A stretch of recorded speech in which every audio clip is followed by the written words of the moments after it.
Wait, they trained dogs to blow up tanks in the war? Yep, there weren't just soldiers fighting in World War II. From Nazi German Shepherd training programs to American dogs for defense. This is the history of dogs in the Second World War. Firstly, dogs have been human companions for a long time. Whether it's hunting, defense, or just good old companionship, wherever we go, dogs tag along, even in war. Back in ancient times, the Romans and Greeks had dogs on messenger and sentry duty. The Roman general Scipio Africanus even sent some badass Molossus dogs into battle, decked out in spiked collars. Now let me take you back to the Great War, where canines played a bunch of different roles. There were sentry dogs, trained to growl and raise their hackles at the whiff of an intruder. Then you had rescue dogs, on a mission to find wounded soldiers and guide stretcher bearers. But wait, there's more. Packs of dogs were out there pulling heavy-duty weapons like machine guns. They were real MVPs, carrying messages, ammunition, and even laying down telephone cables. Believe it or not, around 20,000 dogs teamed up with the British forces during that war. So when 1939 came with the Second World War, guess who got called up again? You got it, our furry friends. The German army took it to the next level with a top-notch dog training program. Can you guess the star of the show? It's none other than the German Shepherd. The funny thing is, it went by the name Alsatian in Britain and some parts of the States, thanks to some anti-German vibes from the Great War. The German army had this high-tech dog training program that turned ordinary pups into super-trained canines, starting their boot camp at just 8 weeks old. Now get this. Heinrich Himmler, a big Nazi guy, was totally into German Shepherds. Weird, right?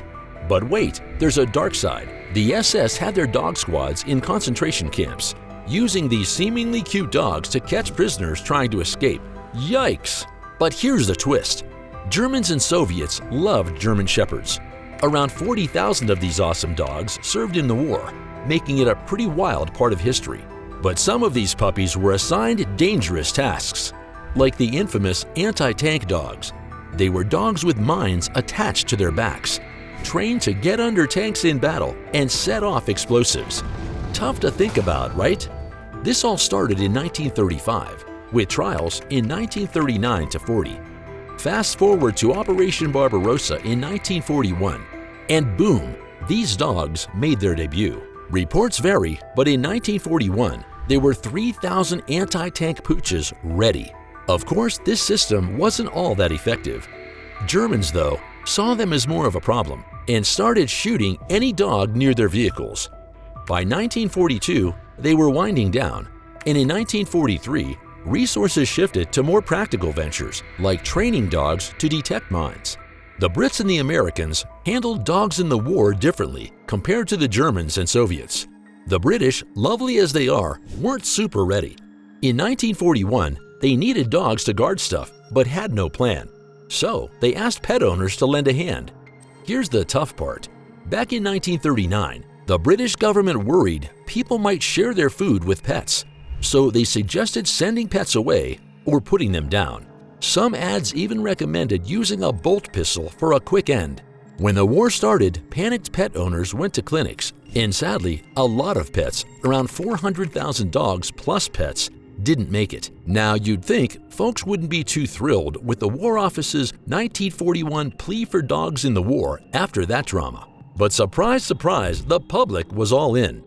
One widow even writes, "My husband has gone, my sons have gone. Take my dog to help bring this cruel war to an early end." Within 2 weeks, 7,000 big-hearted people stepped up, offering their dogs to the program. Now let's swing over to the American side of things. In 1941, the Japanese threw a curveball at Pearl Harbor. The U.S. Army at that point doesn't exactly have a bustling doggy force. They had a handful of sled dogs trained for the frosty Arctic. That's when the Dogs of Defense, or DFD, came in, a group of people who decided it's high time to get American dogs involved. By March 1942, the Army was on board. DFD kicked off a full-blown publicity party, posters, radio shows, and even children's books, all aimed at convincing dog owners to lend a paw. Now, if you're a dog owner feeling the patriotic tug, You could swing by any DFD regional office to donate your pet. And don't worry, the pups weren't just thrown into the deep end. They'd get a thorough checkup to see if they were cut out for the job. At first, they welcomed a whopping 32 breeds into the training circle.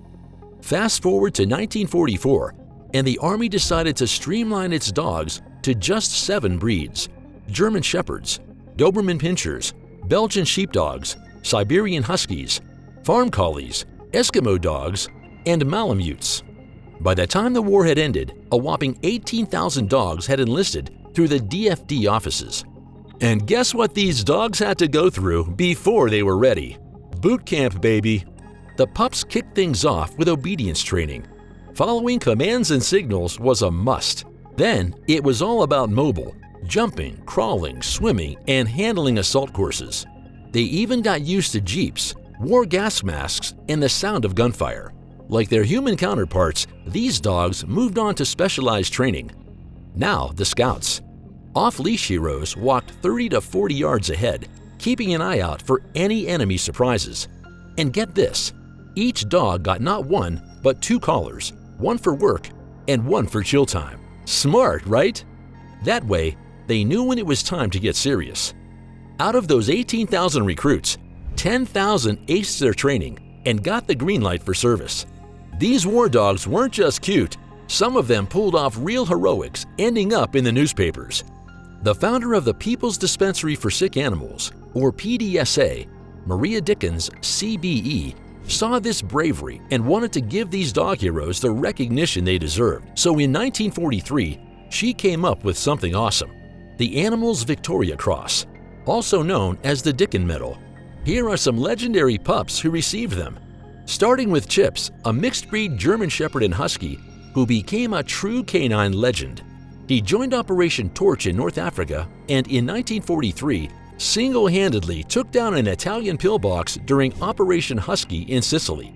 Mabel Harmer wrote a book in 1945, slightly exaggerated about Chip's heroic feats.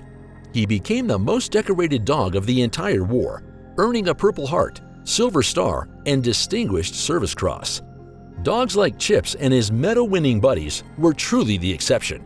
Another example was Rip, a mixed-breed terrier who was also a war hero. Different from many others at the time, Rip wasn't some trained search and rescue expert during the war.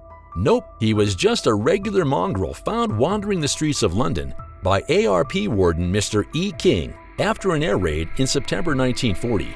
Rip, being the smart pup he was, sensed a good thing and decided to stick with King, refusing to leave his side even after a few scraps of food. Now, here's where it gets interesting. Rip, with zero formal training, started learning the ropes of finding air raid victims in collapsed buildings. He'd signal to King whenever he found someone in the rubble, working tirelessly through smoke, fire, and explosions. Rip's overall behavior and success are even credited with kickstarting dog search and rescue training towards the end of the war. The brave boy earned himself the Dicken Medal in July 1945 and became the first recipient to be buried in the Ilford PDSA Animal Cemetery, where he later had some furry companions join him. Most American dogs back then led routine lives, guarding military installations or patrolling coastlines. But what impact did these dogs have on the well-being of the soldiers? Higher-ups weren't exactly thrilled. They worried that the soldiers might get too attached to these furry comrades, who could unfortunately meet an unhappy end. In 1942, the War Dogs Training School in Britain issued a warning: don't make friends with or pet any of these dogs. But surprise, surprise, it was a futile request. Handlers and their pups formed tight bonds, extending the love to their fellow soldiers. And it wasn't just dogs being treated like military equipment. In Cairo, British and Commonwealth soldiers rolled back from the front with trucks stuffed with rescued dogs and desert foxes. As they strolled through the city streets, they couldn't resist adopting the adorable puppies they came across. Heartwarming, right? Now, let's not sugarcoat it. Life in war wasn't all heroics and fuzzy companionship. The animals endured the same hardship as their human companions: wounds, diseases, hunger, pain, and fear. It wasn't just tough for dogs. Tens of thousands of horses faced harsh conditions on the Eastern Front. In Sicily and Burma, the Allies loaded up mules with supplies. But when resources were scarce, guess who suffered? Yep, the animals. During the worst months of the siege in Leningrad, dogs just weren't pets. They were a lifeline for starving humans, showing how challenging things were for them. That's all for the history of dogs in the Second World War. Thanks for tuning in, and if you want to catch more awesome content like this, make sure to click on the next video.